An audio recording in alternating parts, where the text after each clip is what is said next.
Riza Khalid adalah seorang pengusaha Indonesia yang dikenal memiliki peran penting dalam beberapa sektor, terutama energi dan bisnis. Di Pertamina, ia pernah terlibat sebagai bagian dari beberapa proyek besar dan memiliki kedekatan dengan perusahaan minyak negara tersebut. Namun, perlu dicatat bahwa peran Riza Khalid dalam Pertamina tidak selalu memiliki pengaruh langsung atau sebagai bagian dari manajemen inti. Sebagian besar keterlibatannya lebih terkait dengan posisi sebagai konsultan atau dalam kapasitas yang lebih berhubungan dengan pengaruh bisnis dan jaringan. Riza memiliki jaringan yang luas dengan berbagai pihak yang berpengaruh, termasuk politisi, pejabat pemerintah, dan pengusaha besar lainnya. Salah satu ciri khas Riza adalah kemampuannya untuk terlibat dalam berbagai sektor penting di Indonesia, terutama yang berhubungan dengan sumber daya alam. Sebagai pengusaha yang memiliki banyak koneksi di dunia energi, Riza menjadi sosok yang tidak terpisahkan dalam diskusi-diskusi penting tentang kebijakan energi dan bisnis migas di Indonesia. Salah satu area utama di mana Riza Khalid banyak berkontribusi adalah dalam proyek-proyek energi dan infrastruktur yang sering melibatkan Pertamina. Salah satu contoh adalah ketika Riza terlibat dalam pengembangan infrastruktur minyak dan gas di Indonesia yang berhubungan langsung dengan kegiatan operasional Pertamina. Selain itu, Riza Khalid juga dikenal sebagai seorang pengusaha yang memiliki kepemilikan atau keterlibatan dalam beberapa perusahaan energi besar di Indonesia.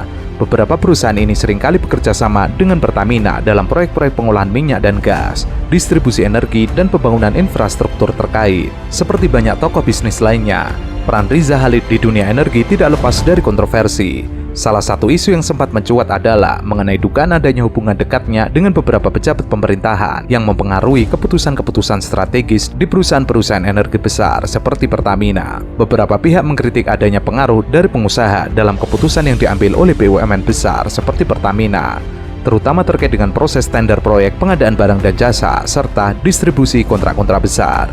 Kontroversi ini muncul terutama dalam konteks ketergantungan Indonesia terhadap energi yang membuat Pertamina memiliki posisi yang sangat strategis. Beberapa pihak menilai bahwa ketergantungan pada pengusaha seperti Riza Khalid bisa menyebabkan masalah dalam transparansi dan akuntabilitas di dalam sektor energi. Paham betul bahwa seluruh presiden mulai dari Pak Harto sampai sekarang itu selalu dekat dengan bapaknya swasta yang ditangkap. Lalu, dan saya punya sejarah juga dengan bapaknya. Punya sejarah itu maksudnya pernah saya diangkat jadi sekretaris Kementerian BUMN itu 2005. Dan saya diminta ketemu seseorang mafia migas itu dari istana yang minta. Dari istana yang minta. Saya dilantik jam 11, saya disuruh minta ketemu jam 3. Hanya berapa jam? Hah? Ya udahlah, 2000. Nah, pada saat itu yang minta ketemu saya itu bukan orang itu. Atau ada di dalam. Dia bilang, kok Anda ada di sini? Kita mau ketemu. Lah, kita nggak janji ya? Nah, yang itu udah datang, yang dari istana menemani. Enggak. Permintaannya sederhana kok. Selama Anda menjabat, mohon jangan diganggu. Saya bilang, selama saya menjabat akan aku ganggu. Karena saya nggak suka namanya ada perampokan di BUMN selama saya ada. Tuh, selama aku menjabat, aku ganggu. Kasus dugaan mega korupsi di lingkungan PT Pertamina cukup mencengangkan publik tanah air. Nilai kerugian negara yang begitu fantastis membuat masyarakat geram. Atas pengungkapan yang dilakukan oleh Kejaksaan Agung itu, mantan sekretaris BUMN Said Didu ikut memberikan komentarnya. Tokoh yang dikenal kritis itu khusus menyoroti salah seorang tersangka Muhammad Keri Andriantono yang merupakan putra pengusaha Muhammad Riza Khalid. Said Didu menyebut langkah Kejaksaan Agung dalam mengungkapkan kasus tersebut menjadi tanda yang baik dalam memberantas mafia migas di Indonesia. Penangkapan pejabat Pertamina dan putra MRC oleh Kejaksaan Agung diharapkan sebagai langkah Presiden Prabowo menggulung karpet merah mafia migas di Indonesia yang selama ini diberikan oleh rezim sebelumnya kepada mafia migas tersebut. Nah, malam ditelepon saya ke rumah. Pak, Bapak marahin orang ya? Kenapa? Ya siap-siap lah diganti. Alhamdulillah diganti. Jadi, nah, saya ketemu lagi di kasus Papa minta saham. Di 2008 pada saat Pak Sudirman Said dengan Pak Adi Sumarno membuat ISG untuk menggantikan peran Petra. Nah, sudah berjalan. Saya sekretaris Kementerian BUMN. Pak Adi Adi Sumarno almarhum, Pak, ini sepertinya tidak disetujui ini dibubarkan Petral. Tidak disetujui ISC dibangun. ISC itu adalah mengatur pengadaan migas lewat langsung Pertamina, tidak lagi lewat Petral. Nah, tahu-tahu Pak Sudirman Said dia deputi direktur untuk mengatur ISC. Nah, karena tekanan kuat sekali, Sudirman Said dipecat dan proses ISC dihentikan. Maka kembali lagi ke Petral, itu 2008. Nah, saya loh, kok begini ya hebatnya orang ini. Orangnya sama. Nah, memang hebat sekali. Maksud saya Pak Banggar ini, bahwa Pak Prabowo masuk di sini itu makan bubur panas mulai dari tengah. Dan kalau dia berhasil maka gampang memakan yang di pinggir.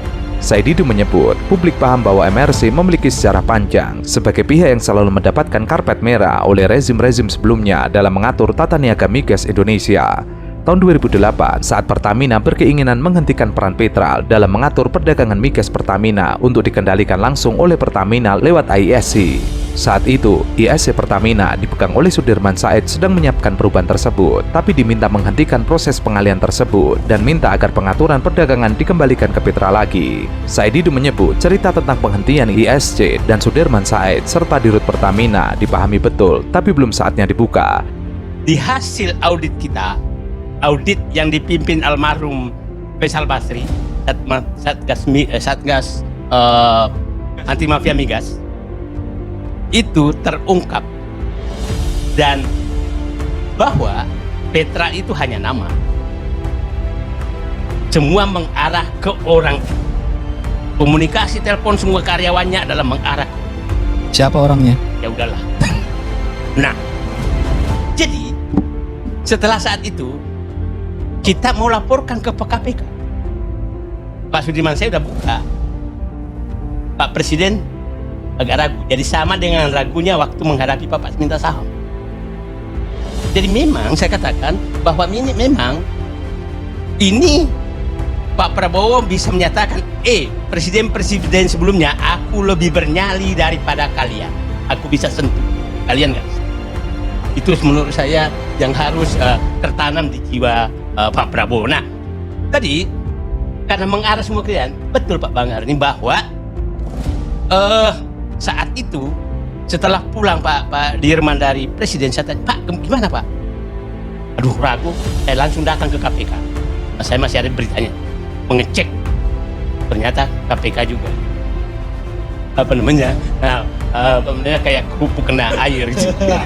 Nah, tahun 2014, Menteri SDM Sudirman Said membentuk Satgas Anti Mafia Migas yang diketuai oleh almarhum Faisal Basri dan menemukan bahwa transaksi perdagangan migas di Petral sebagian besar jatuh ke tangan MRC. Satgas tersebut merekomendasikan pembubaran Petral. Atas rekomendasi Satgas, maka 2015 Menteri SDM meminta Pertamina untuk melakukan audit investigasi terhadap Petral dan hasilnya sudah dilaporkan kepada Presiden Jokowi pada tahun 2015. Hasil audit menunjukkan bahwa ada persekongkolan dalam pengadaan migas selama ini. Presiden Jokowi saat itu sempat ragu untuk meminta Menteri SDM melaporkan hasil audit tersebut ke KPK. Tapi Pertamina dan Menteri SDM tetap melaporkan ke KPK. Tapi semuanya mandek. Saat itu sepertinya mafia migas kembali kuat. Siapa yang menjalankan liberalisasi sektor migas? Kelihatan kok. Saya pernah berdebat dengan orang-orang itu kok. Dengan dokumen saya debat-debat. Saya hadapi mereka kok. Dan saya tahu persis perilaku mereka kayak apa. Dan sekarang mereka tetap berjaya. Itu kan bagi masyarakat yang tidak mengerti, mereka cuma korban. Tapi bagi saya, maaf ya, bagi saya yang mengerti tokoh-tokoh itu dan saya tahu siapa mereka, bukan sakit saya. Luar biasa mereka menikmatinya. Luar biasa. Mau kasih dalil dokumennya?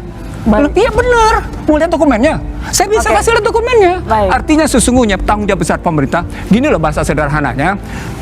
Komisi 12 sekarang punya tugas menyampaikan kepada Presiden kapan undang-undang migas diberesin. Muhammad Reza Khalid kita nanti akan nyebut Kerry yang jadi beneficial owner yang jadi tersangka di kasus ini gitu ya. Yeah. Nah, dulu di zaman masih ada Petral, itu sebelum tender itu Pertamina lewat integrated supply chain-nya mereka itu punya owner estimate harga perkiraan sendiri dari minyak yang akan dia impor. Gitu. Jadi Itu yang kemudian dibocorkan. sering bocor. Jadi Petral inilah kemudian ketika dia sudah dapat owner estimate duluan, gitu ya. Ini Pertamina nyari barang ini dengan harga spek ini harga sekian. Ya udah, gua nyari duluan, mereka amankan. Ketika dia tender dia masuk itu barang dan potensi menangnya sangat gede karena udah tahu kan harganya berapa, speknya kayak gimana, lebih tahu duluan. Karena proses tendernya itu juga mepet banget, cuma 3 hari.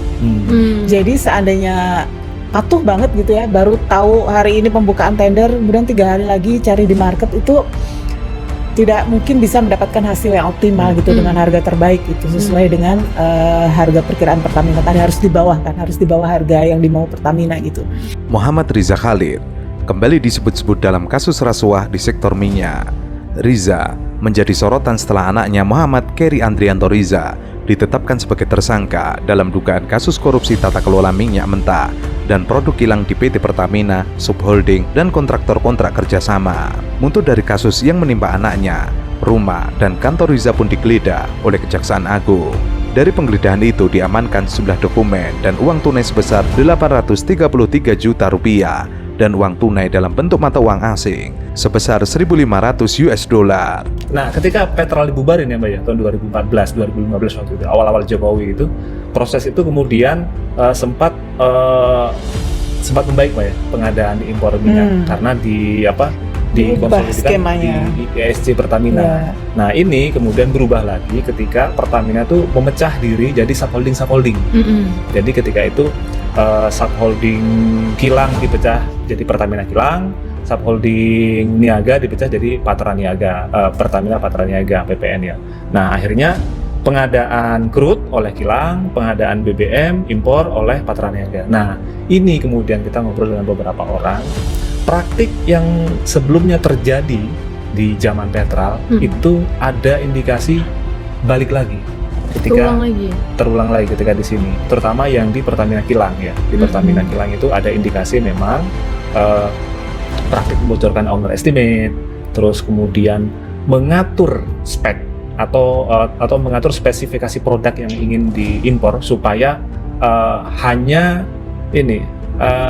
hanya orang-orang tertentu saja yang bisa memenuhi ini.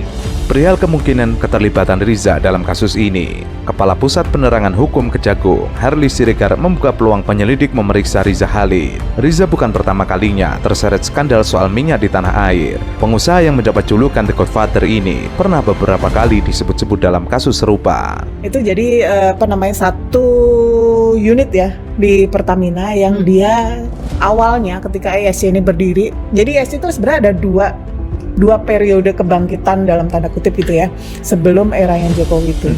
Dulu ESC dibangun untuk mengambil alih pengadaan semua, mulai dari perencanaan, bikin raca kebutuhan minyak mentah, raca kebutuhan BBM, sampai pengadaannya bagaimana, semua direncanakan di sini gitu. Nah, kemudian ada yang terganggu dengan skema ini karena tidak lagi bisa mengintervensi, tidak lagi, walaupun kabarnya sih bocoran masih beberapa kali ada ya, bocoran owner estimate tadi gitu. Tapi dengan terintegrasinya proses pengadaan crude maupun BBM ini membuat pihak yang biasa mengintervensi itu menjadi kesulitan. Terungkapnya kasus korupsi di Pertamina melibatkan Direktur Utama Pertamina Patra Niaga, bahwa transformasi Pertamina sudah pernah dilakukan, yakni pada 2015, bahwa mafia migas diternak di era pemerintahan Jokowi. Rentetan peristiwa hari ini menunjukkan Indonesia dikepung korupsi, ada praktek pemburuan rente yang bermain. Korupsi di tubuh Pertamina tersebut terjadi di masa kepemimpinan Jokowi. Pemberantasan mafia migas tidak hanya bisa dilakukan secara teknis, kelurusan pemimpin negara juga sangat dibutuhkan untuk pemberantasan para mafia. Ada temuan-temuan lah, misalnya pengadaan crude, pengadaan BBM itu kan sebenarnya bisa diproyeksikan, bisa diestimasi berapa kebutuhan kita 5 tahun, 10 tahun ke depan, bahkan 20 tahun ke depan bisa diproyeksikan dengan mengasumsikan pertumbuhan konsumsi, pertumbuhan penduduk gitu kan ya. Sampai 20 tahun? Harusnya bisa diproyeksikan gitu. Tapi dengan proyeksi itu maka harusnya ada kontrak long term. Jadi harusnya kontrak long term itu punya porsi yang lebih besar daripada pembelian di spot. Pembelian di spot itu kan cenderung mahal ya, gitu, karena belinya dadakan gitu. kayak tahu bulan. Sebelumnya, Kejaksaan Agung mengungkapkan kerugian negara 193,7 triliun rupiah per tahun. Itu terjadi selama 5 tahun dari 2018 hingga 2023, sehingga total kerugian negara ditaksir 968,5 triliun rupiah. Artinya, hampir 1.000 triliun rupiah atau 1 kuadriliun rupiah. Ada rapat yang melibatkan petinggi Patra Niaga dan orang kilang, sehingga dikondisikan kilang itu tidak menyerap semua crude yang ada di dalam negeri gitu. Nah, dikondisikan dengan kapasitas tertentu tidak bisa menyerap, padahal ketersediaan crude itu ada gitu. Nah, akhirnya dipilihlah jalur impor yang itu menggunakan lewat tangan yang tadi itu anak Riza Khalid, Kerry gitu. Nah, disitulah sebelum seolah-olah dibikin tender, padahal itu sudah dikondisikan itu akan diambil alih oleh Kerry. Makanya dari alur proses ketika barang itu datang, disitulah peran Pertamina Shipping ya. Nah, di situ juga dalam pengiriman itu ada markup tuh 13-15% yang keuntungannya itu dinikmati lagi oleh Kerry. Jadi nanti sampai harga dari kilang ke Patra Niaga, nah itu juga karena yang tadi kita cerita ya, harusnya yang kita bayar 92 tapi yang datang 90. Nah, harga itu juga jadi kerugian negara.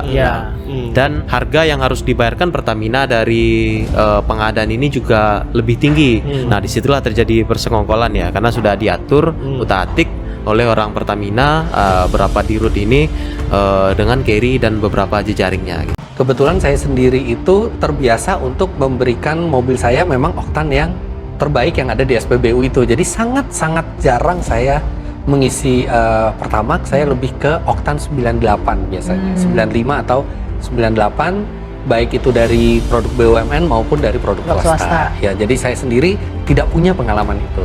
Saya kebetulan ikut balap.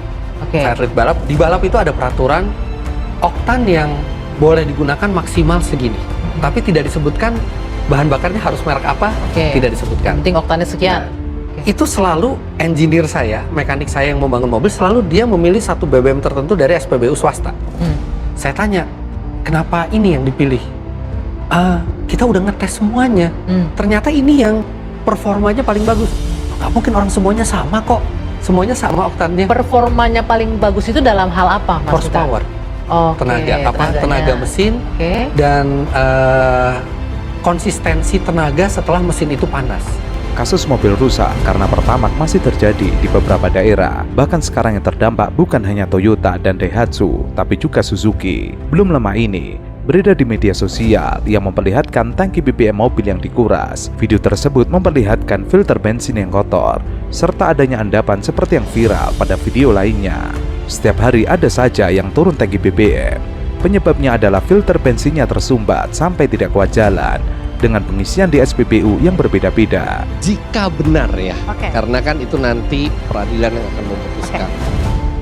Jika benar bahwa bensin yang kita beli di bawah kualifikasi minimal yang dipersyaratkan oleh mobil kita, maka pasti akan ada hal buruk yang terjadi.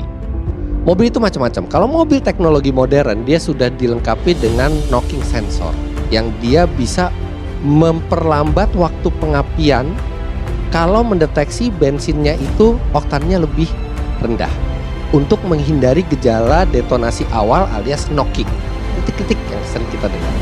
Kalau di mobil baru dengan knock sensor yang masih bisa mengatasi kekurangan oktan itu, yang akan terjadi adalah tenaga berkurang, konsumsi bahan bakar bertambah. Nah, tapi kita harus ingat, dalam bahan bakar itu, oktan itu hanya salah satu properties. Ada properties yang lain, ada densitas, ada viskositas, ada nilai kalornya berapa, ada aditifnya, ada deterjennya di situ.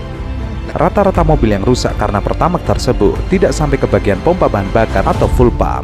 Tapi untuk filter bensinnya memang sangat kotor. Saat ini sudah banyak mobil rusak karena Pertamax dari berbagai model, seperti Suzuki APV tahun 2009, Toyota Kijang Innova tahun 2010, Avanza tahun 2010 hingga 2013.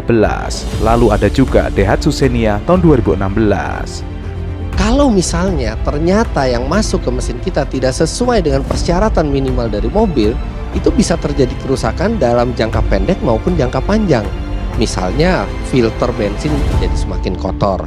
Kalau misalnya mobil dijanjikan bensinnya Euro 4, ternyata yang masuk bukan Euro 4, itu catalytic converter kita bisa tersumbat. Dan yang paling bahaya adalah kalau kita memasukkan bensin yang di bawah standar oktan minimal yang dipersyaratkan oleh mobil itu, dan mobil itu tidak memiliki knocking sensor, misalnya mobil yang keluaran tua gitu ya, bisa terjadi ngelitik. Ngelitik itu detonasi awal. Piston masih bergerak ke atas, yang semestinya bensin itu belum meledak, dia sudah meledak duluan karena oktannya terlalu rendah. Itu bisa menimbulkan kerusakan mesin baik secara perlahan maupun secara langsung, dan kadang-kadang biaya perbaikannya itu tidak murah. Itu yang dilakukan oleh engineer. Saya nggak tahu dia berapa banyak yang dicek sama dia, tapi akhirnya dia selalu memilih bukan produk dari Pertamina gitu kan. Sampai saya bilang, coba aja, kenapa nggak coba gitu kan? Karena balap itu adu cepat ya. Terus saya lihat Nggak mau coba-coba, ngambil resiko. dia nggak mau coba-coba mekanik saya ini. Oh gitu ya. Karena masalah ini pertama kali saya dengar itu sebetulnya sudah dari akhir tahun lalu. Sudah ada ribut-ribut di mana kendaraan yang mengisi Pertamax sampai mogok. Waktu itu saya sampaikan, ketika ditanya teman-teman media, saya bilang, itu mungkin hanya kasus setempat, belum menjadi isu nasional. Jadi coba kita lihat. Tetapi ketika belakangan di bulan Desember ada teman-teman yang pergi ke bengkel resmi merek besar, itu sampai kepala montirnya mengatakan, jangan beli Pertamax ya, nanti kejadiannya seperti ini, nggak cukup 40 juta, 50 juta untuk memperbaiki. Saya terkejut, loh merek besar sampai bisa ngomong seperti itu bengkelnya, kok mereknya nggak komplain ke Pertamina? Ada apa? Sungkan? Takut? Atau apa?